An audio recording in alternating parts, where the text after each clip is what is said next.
Hi, I'm Dr. Laura Mattia, and I'm honored to be here today to discuss how to better serve widows, a growing demographic who need our help. As a scientist researching women and money, women in financial transition, and widows, I have found that money is a big concern. In general, the research shows us that women are less knowledgeable and less confident in money. Not all women. This is when we're looking at large groups of people. We also see that women are especially impacted by stress. They become less financially confident when they experience high levels of stress. And we even have seen studies where there was a recent study that just came out that said that 61% of women felt uncomfortable talking about money. In fact, they felt more comfortable talking about their own debt than talking about money. And 45% of them said that they didn't have a financial role model to help them. But the good news is that the research also shows that when women do receive responsible guidance and help, that they are more satisfied. As a matter of fact, a recent piece of research that I'm working on currently says that when women receive help to become more financially empowered and feel more financially secure over their situation, that they're more satisfied, they're more loyal, they're more likely to tell their friends and families about you, and they're more likely to just simply stay with you. So the time and the effort taken into understanding the situation around widows and what they're going through and assisting them can be well worth it. So today, what I really want to do is first of all help everyone understand what it is that a widow is going through, and help everyone understand how to best serve them, how best to help them figure out what they need to do next. And so we're going to start out first of all talking about financial empowerment and why that actually equates to financial security. We're going to talk about why even focus on widows? Why is that important? And I'm going to share with you some shocking statistics around that. We're going to talk about the overall effect of grief and how that affects her.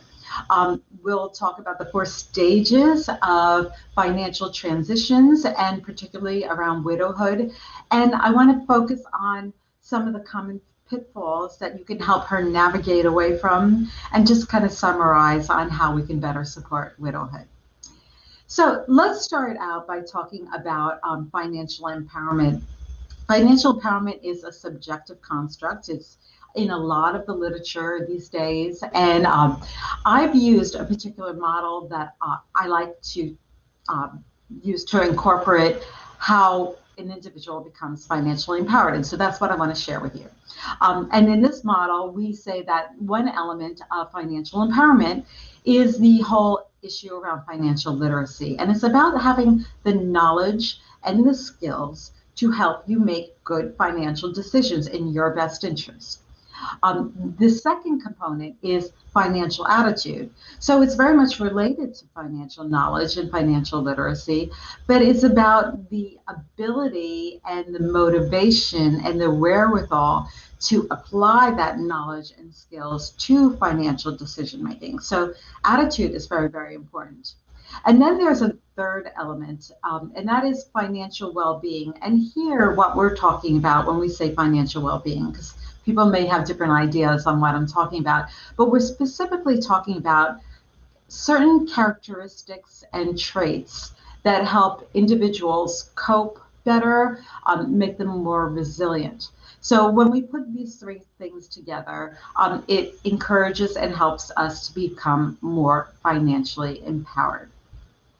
But I do want to mention that financial empowerment can be shared with a partner in a marriage.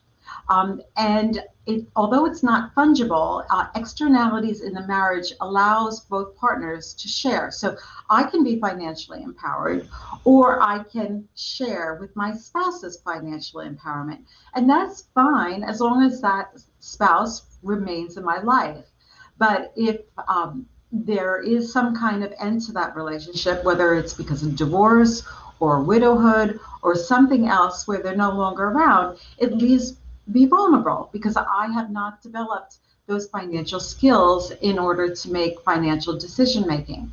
So we really want to focus on the idea of financial self-empowerment, so that these women will get engaged in their financial decision making. They'll participate, they'll feel more in control and feel more secure regardless of what happens in the future. So I want to talk a little bit about why widows. Clearly, widowhood is one of the most difficult life transitions that a person can endure. And oftentimes, what widows find when they are going through this is they need support. And unfortunately, married friends can often just disappear or go in the background. Other friends just simply don't know what to say. And many times, family is not local. So they're really looking for support. And you, as her trusted advisor, you're right there and you can help offer that support. Um, the numbers around widowhood is also something for us to think about. And so I have these statistics here. It's in the form of a quiz, and I'd like to go through the quiz with you, and you can try to answer some of them. Some of them I was surprised by. You might be surprised as well. So the first question here is true or false? There will soon be 13 million widows in the US, with nearing 1 million added each year. That's true. Some have referred to this as the widow tsunami, and it's a fast-growing demographic. So it's why we really need to pay more attention to it. It's much more common than people think. Second question: what is the mean age a wife becomes a widow? I was surprised by this. While many of you may pick 65 or 71, the answer is actually 59. How many of you have clients that age? For women entering into widowhood, it's very possible that they live a long time. I mean, most financial planners are planning lifetime horizons out into the 90s or even 100. So it's possible she could live for another 40 years without having that individual, if she wound up delegating financial decision making to her spouse, she's now having to make those decisions on her own. And so that's, again, why she would need you. Another question.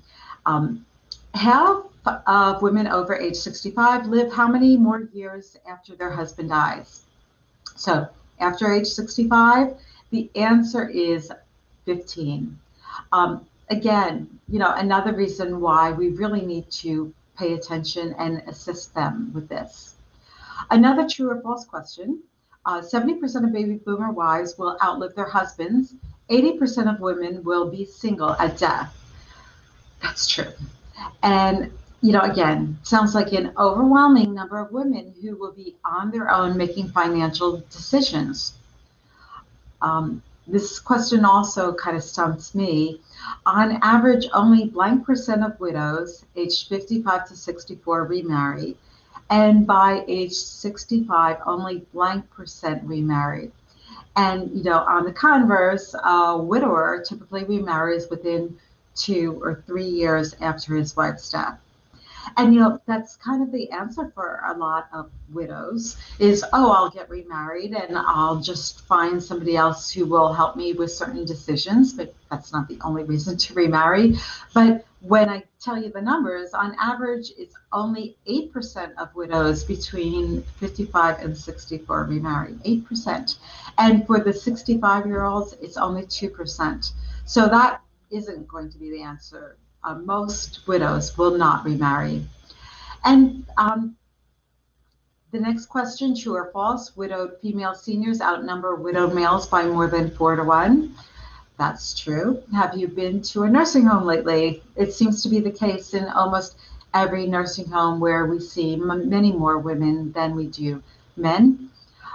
And then finally, true or false: widows feel less financially secure about financial matters after death of their spouse. And again, that's true. And it's important for us to understand why that's true. The first is what I've been alluding to, in that many times women will delegate the financial decision making to their spouse. And it's It really is, seems like a common practical way of dealing with household chores and the efficiency of a household. We say, okay, you do this, I'll do that. And so it's not unusual for that to happen. A lot of times men will express more interest in financial decision making, but we know, again, that this can put her in a precarious situation if he's no longer around. There's a second reason why this is true out also, and that is because there are two sides of money. There's the technical side, which most of us have been trained in on making technical decisions around money, but there's also the psychological side around money. And that area most of us have not been trained in. And that's why we really need to step back and think about how we can help somebody when they're tapping into the psychological, emotional side of money. And so, it's very common for a widow to show up in an office with one of or two of these emotions that are listed here, possibly even more. Oftentimes, widows will feel numb, they'll feel in a fog, they'll feel overwhelmed, they'll feel lonely and angry and depressed and helpless. And so they'll have all these emotions all wrapped up in this whole experience that they're going through. And, the truth is that this is not their fault. This is the way we as human beings are wired, and it all has to do with our brain. And I know as soon as I say this, you'll all recognize this fact. But our brain has these different components of how we operate. And we have this one part of our brain, the neocortex, which is in charge of all of our reasoning and all of our thinking and rational thought process. Well, whenever we're feeling stressed, and we already have agreed that widowhood is a time of uber stressness, whenever we're stressed, this part of our brain shuts down. It's part of our biology. And what kicks in? Well, the limbic system, which is associated with all of our emotions, and the reptilian complex, which is associated with our instincts, that whole fight and flight mechanic, those kick in big time. And so, one of the first things that we can do for our widows is we can help them to not make any large, irrevocable decisions when they're going through grief. This is not the time where we make big decisions on selling the house or moving to across the country or whatever. You need to try to help them just work through this process. Very, very important. I'd like to take a step back too, so I'm kind of moving back to just financial transitions in general. And there's a lot of literature on how we deal with financial transitions. There's some people are familiar with the 5 steps of grieving, where they talk about anger and denial and depression and overall generally acceptance. I think there's bargaining. I miss bargaining. But there's been quite a few people that have documented other ways of looking at it. John Fisher is a psychologist from Britain, and he documented other emotions that actually transpire through this process. And you can see those overall five steps of grief in this process. But you can see also that there are a whole bunch of emotions that people are going through. And this is the case when you're going through any kind of life transition. So think about when somebody relocates, when they lose their job, when they decide to retire, when they decide to get married. All those things are times of transition. And so anybody that's working with clients knows that their clients go through various transitions throughout their lifetime. And at each time they do, we really should be taking a step back and thinking about what are they going through emotionally? What is their process? And how can we help them navigate through their process? Very, very important is perception. It could be negative or it could be positive. Some people, they lost their job. It's the greatest thing that happened. Other people, it's the worst thing that can happen. So we really want to understand their overall perception and how they're working through all of this. Um, the Financial Transition Institute buckets these different, and it's based upon a lot of the literature that they pulled together, these different emotions into different stages. They have 4 stages of transition. And I wanted to even take this and discuss a transition that every single person listening to this has gone through along with me over this past year, and that is the pandemic. So a lot of us did not really have much of an anticipation stage. We really didn't know what was going on, what was happening. We were not given any kind of real signals to know what was going to happen in the ending stage. But the ending stage came like a boom on all of us. All of a sudden, we couldn't leave our houses. We couldn't see our friends. We couldn't see our families. We couldn't have our weddings. We couldn't have our graduations. We couldn't go to school. We couldn't go to work. We couldn't do a lot of things. There were tremendous feelings of loss, of grief, of anxiety, of worry, of stress. All those emotions that we've been talking about that are inherent in a life transition, we've all recently experienced it. Some people more than others. We all experience things differently, but suffice it to say, we're going to, I'm sure, hear a lot about the emotional turmoil over the course of the next 5, 10 years. I'm sure there's going to be books and case studies written about what we've all endured. But happily, as of this new year, with the introduction of the vaccine, we are starting to move into the passage stage. And still, in this passage stage, there is still worry and fear and chaos. We're still not absolutely certain what's going to result from all of this. We have our own ideas and thoughts around possibilities of our future, but we're not in the new normal yet. We will only be in the new normal when this is in the rearview mirror, when the pandemic is a faint memory and we're now happily living our new lives. We know what's going to happen. We know what we can expect. We feel that we're actually out of the clear. So we're still in the middle of this life transition.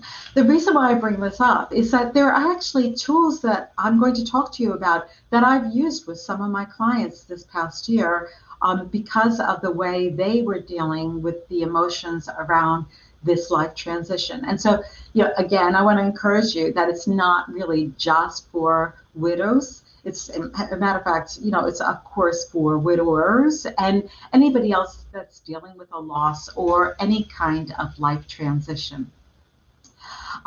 So let's just go back to talking a little bit more about widows. And as we talk about widows, we're going to go through these 4 stages.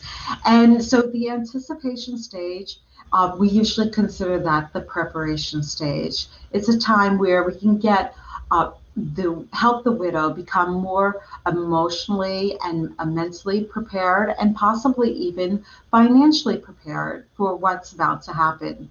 There's then the ending stage, which is the grieving stage. And this is the period, days, weeks, months, possibly years. Most people will be in this stage. They could be in this stage for as long as a year, maybe even 2 years.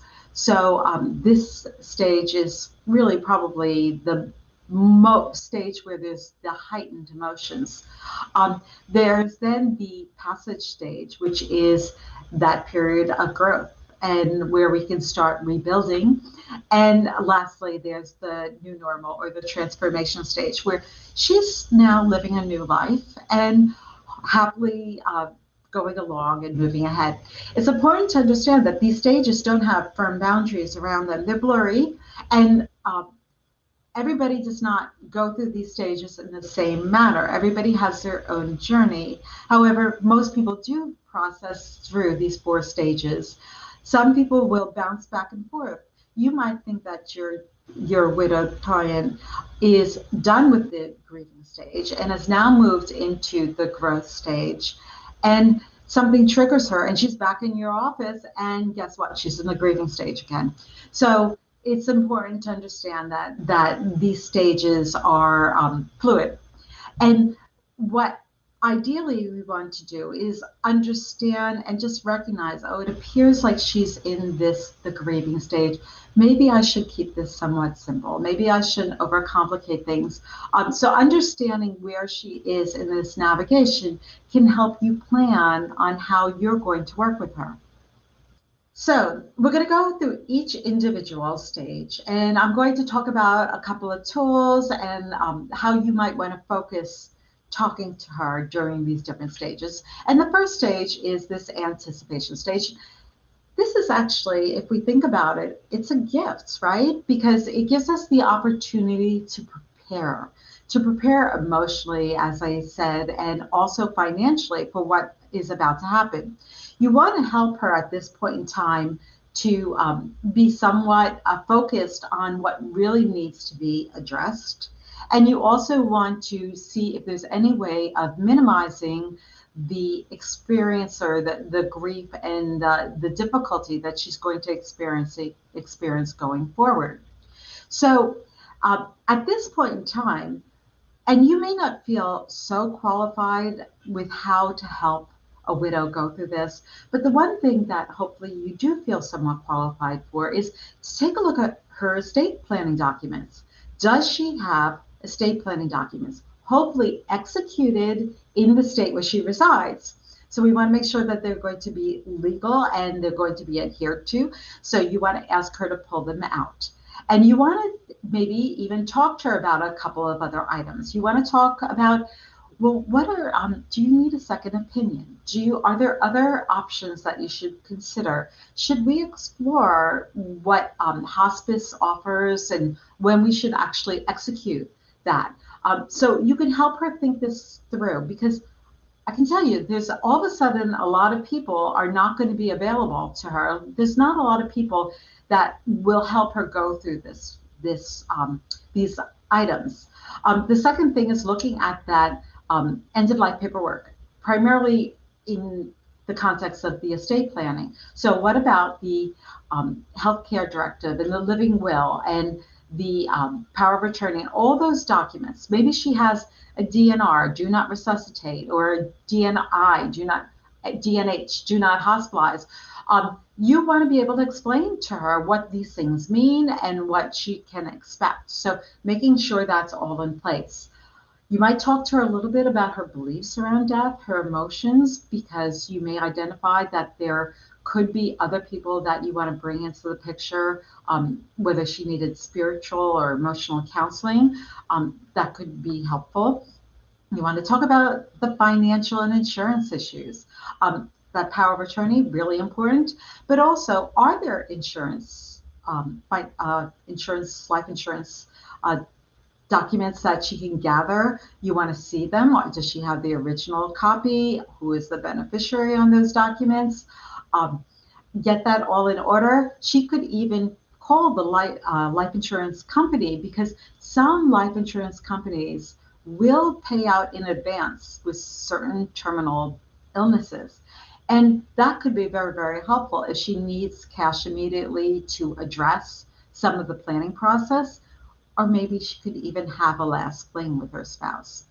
And then there's also conversations that you might want to encourage her to have with her spouse around things like personal items, where they could talk about, well, what do you really want to happen with that watch or that particular thing that's meant so much to you? And so there's some legacy planning and some discussions that can be had, and also conversations around funeral planning.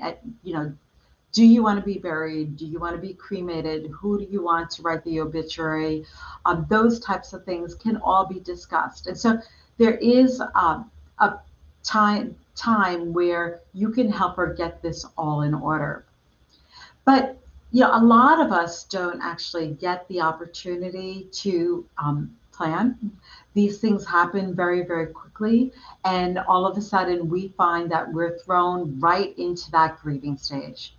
And at this point in time, there's not planning, there's just doing. And so she's going to be in a state in the early days and possibly, like I said, for longer, where she's feeling very vulnerable. She doesn't feel like she's capable of making decisions. And that's where you want to help her refrain from making these big decisions. She's also going to feel like there's a lot that she needs to do. She may feel very, very overwhelmed. And so there are three things that I think you should consider when you're working with a widow in this stage. The first thing is that you definitely want to get her to just talk. And this is a time for you to listen and just let her discuss and talk about her emotions, her feelings, maybe experiences. She might talk about her spouse and experiences that she had with him. If you knew her spouse, or you also might want to discuss and share some stories that you had with the spouse. There will be tears during this process, no question about that, but it will be good for her to get this stuff out. And it will be good in terms of building your relationship and letting her know that you are here and available for her. This also will be a time where she may start expressing some regrets. And what I want you to do at that point in time is just take some notes on those regrets. It's not time for you to address them or talk about them necessarily, but you may want to come back to them later. So take some notes and just let her talk. But in that conversation, one of the things that's certainly going to come out is, well, I don't know what to do next. I'm feeling overwhelmed. I need to do so many things. I can't even figure out where to turn. And that is when you can actually introduce an exercise to kind of prioritize and order her thoughts. So usually what I suggest at this point in time is that either on your whiteboard or on a piece of paper, just do a brain dump, a brainstorming of everything on her mind that she thinks needs to be taken care of. Then have her take out a piece of paper, fold it into 3 sections, and write on the top, now, soon, and later. And what you want to do is help her prioritize this. I have her do the writing because she then internalizes this and feels more in control.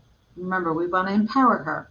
And so the idea is we want to figure out what really needs to be done right now. Well, okay, maybe we need to plan for the memorial services, and we need to request a leave of absence if we're working, and we probably should cancel that trip that we were thinking of taking. Those are definite things that we need to do right now. But things that can wait at least a little bit is maybe we don't need to pay the bills right now. We'll start doing that a little bit later. Really organizing and figuring out how much cash we need. We can do that later as well. And even applying for company benefits. That can be done within, a few weeks or months. And then later, we can talk later about selling the second car. And we can talk later about rolling over a 401k or a 403b or hiring help and cleaning up the households. That those are things that can wait. And eventually we do want to update your estate planning documents and see an attorney, but that can also wait. Getting her all organized like this is really a roadmap where she can take this document, she can put it on her refrigerator or her bulletin board, and now she feels like, okay, I don't have to be thinking about this. It's all down on paper, and I know that this is not something that I need to address right away. The other thing that she's going to be concerned about is, am I going to be okay? Do I have enough money?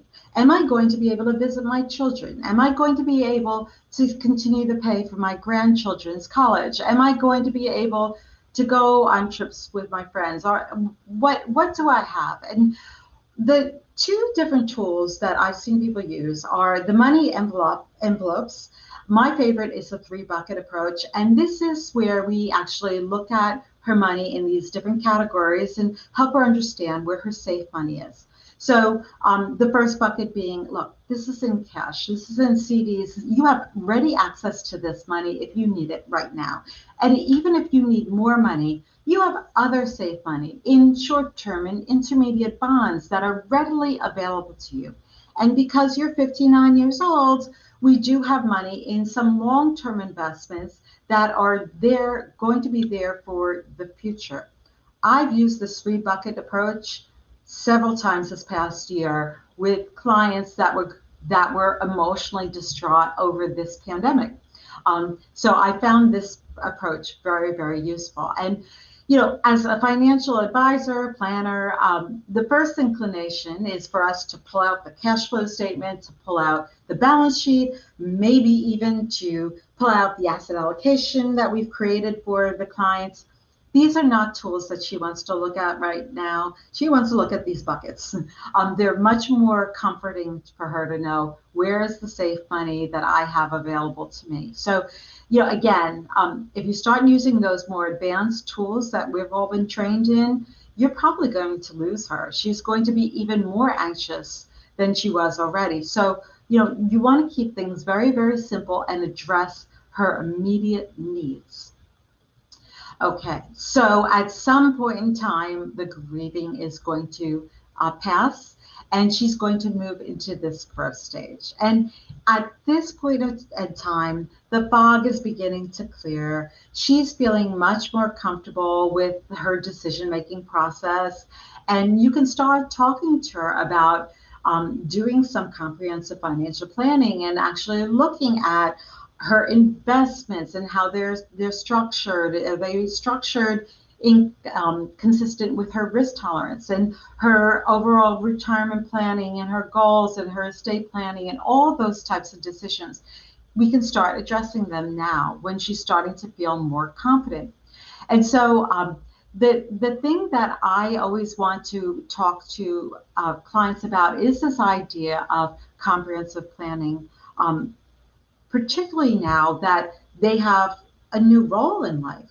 They're no longer the wife of, the spouse of, they're now playing a new role. When we talk about life transitions, it's all about playing a new role that dictates new behaviors and new goals and results.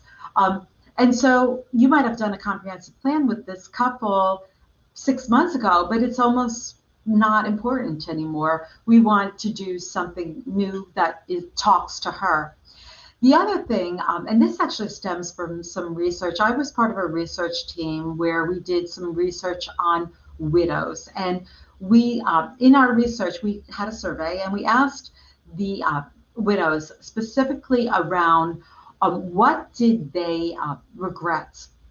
And almost half of them had regrets. And a lot of those widows also had financial planners, which makes me wonder whether the financial planners actually talk to them about these regrets. The regrets were things like, I wish we had a life insurance policy. I wish I knew where our assets were. I wish I understood how the market works.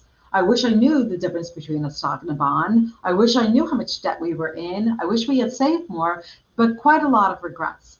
This is the time when you were taking notes during her earlier stage. This is the time where you can start talking to her about those regrets and what she could do to become better educated, learn more about those particular topics, more in general, and then also specific about her own situation.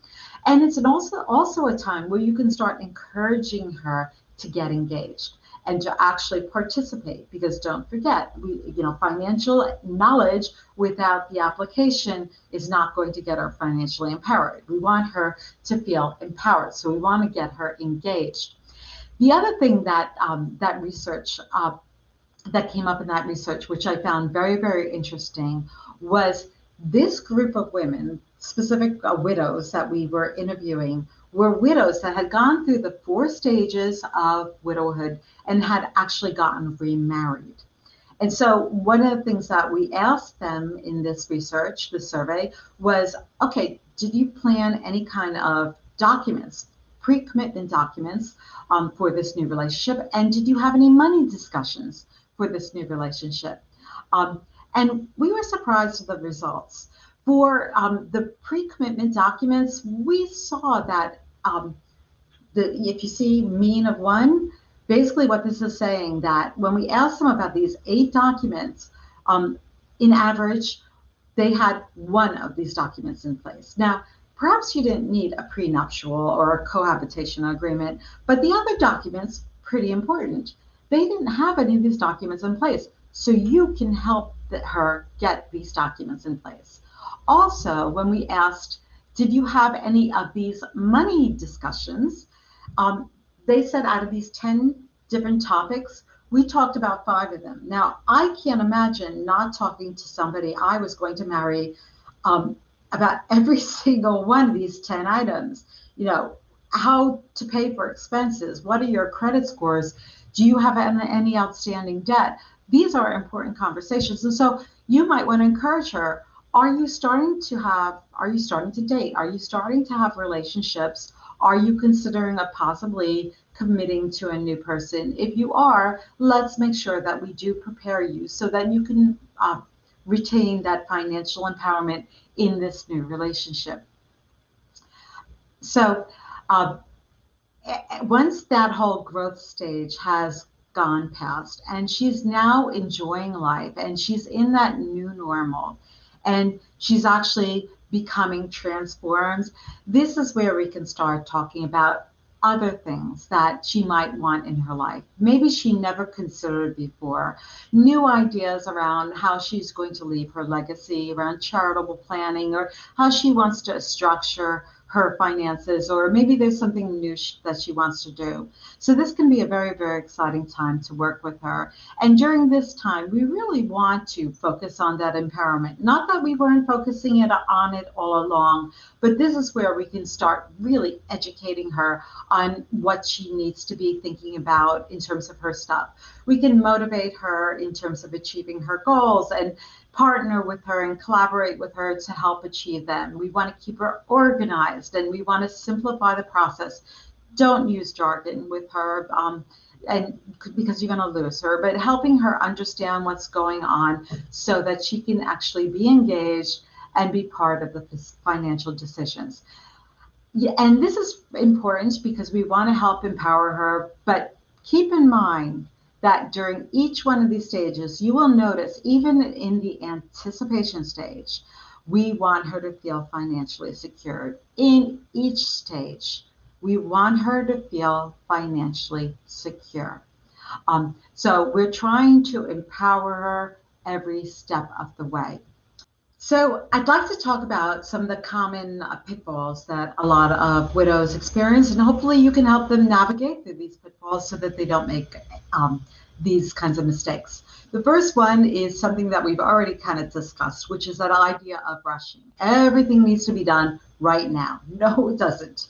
That exercise around now, soon, and later should be very helpful in terms of helping her dial that down. You want to put the brakes on her making any kind of irrevocable decisions that she would be inclined to make, especially during that grieving stage. Really important that she's not making those kinds of decisions. The second one is that we want her to be aware of predatory financial offers and practices that are out there. Widows are often seen as easy prey to unscrupulous individuals who want to take advantage of her inheritance. So you want to be sure to warn her. And what you could do is, just tell her to practice a script and memorize the script and say it to anybody that approaches her. I'm currently working with a financial advisor. We'll take it into consideration. And if they continue to harass her, she can give them your phone number and they can talk to you about that, whatever they're trying to offer. The third Also, we talked. I think I alluded to avoiding any big housing changes. First of all, it might not be the right time in the economy to even make a decision to sell the house, but it also is probably a bad time emotionally. You know, she already lost her spouse, and now she's going to be in an unfamiliar surrounding. She probably has some friends and some acquaintances, some neighbors locally around her where she currently is, and she probably shouldn't remove herself from that surrounding. So we usually encourage that even if she's feeling like, oh, this house is too big and it reminds me of my spouse, that she just stay put for a little bit of time. The fourth one is helping her face reality, and that could be either side. She may be in a situation where she doesn't have enough financially, and she needs to understand exactly where she is. Oftentimes, we find women in the opposite situation, however, where they have plenty, but they just feel like they won't have enough. The bag lady syndrome that I think is often referred to women. So we want to get her to a place where she feels comfortable with what she has. She knows what she needs to do. And the fifth and last one, in terms of the overall pitfalls that I want to mention, and we see this a lot, is the idea of being a purse, particularly for family members and even for potential new suitors. Often children or other family members will have monetary requests after somebody dies. And you know, before she starts giving it away, you need to spend some time with her understanding what her needs are, maybe doing some retirement planning and understanding if there is excess that she can give away. So again, you know, even in this situation, telling her children, I'm working with a financial planner or a financial advisor right now. They're helping me sort things out. We'll consider it, and it might be something that we're going to do in the future. And this last box here, I just wanted to remind her to remember her ABCs. So ask questions, ask lots and lots of questions, buyer beware, and take care of herself. So those are very important for her to keep in mind. And so, you know, in summary, really what I'm hoping that you get from all of this is that you're understanding that she's going to have different needs in different at different times. Being a little bit more sensitive to those needs will help you determine what kinds of tools and what kinds of discussions you want to have with her. Um, and I'm just, yeah, just spending the time to really empathize and understand what she's going through. If you do that, you're going to have a financially engaged, empowered, secure client who's not going to leave you, who's going to be a client for life. And I think that's what most of us are trying to achieve. So I'd love to hear any questions or thoughts that you have. If you would like to send me anything, my email is listed here. And I wish everybody great success in their financial practice and with working and engaging widows. Thank you.